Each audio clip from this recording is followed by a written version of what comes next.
tengok ni, pasu-pasu Kak Oya ni. Dulu tanam pokok lah. Sekarang ni tinggal tanah je. Sebab pokok-pokok dekat halaman rumah Kak Oya selalu layu. Kak Oya dah cuba macam-macam baja, tapi tetap tak menjadi. Tapi sejak Kak Oya guna Raja Tani ni, nampak perubahan yang sangat ketara. Daun makin hijau, bunga dah berbunga, dan yang paling penting, Raja Tani ni dia guna ekstrak rumpai laut semula jadi dan selamat. Korang nampak ni pokok Kak Oya. Ya Allah, korang. Sekarang ni Kak Oya tanam 3 je dulu.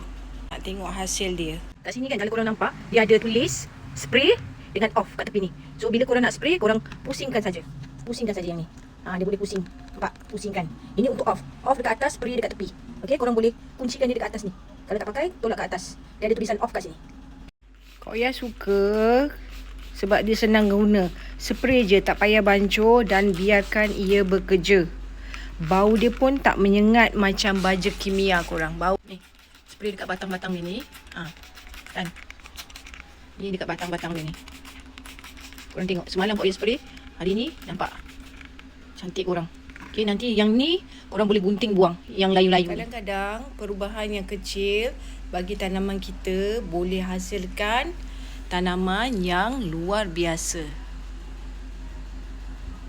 Cuba dulu, baru tahu kenapa ramai orang bertukar kepada Raja Tani. Nak pokok korang sihat, klik beg kuning Kak Oya.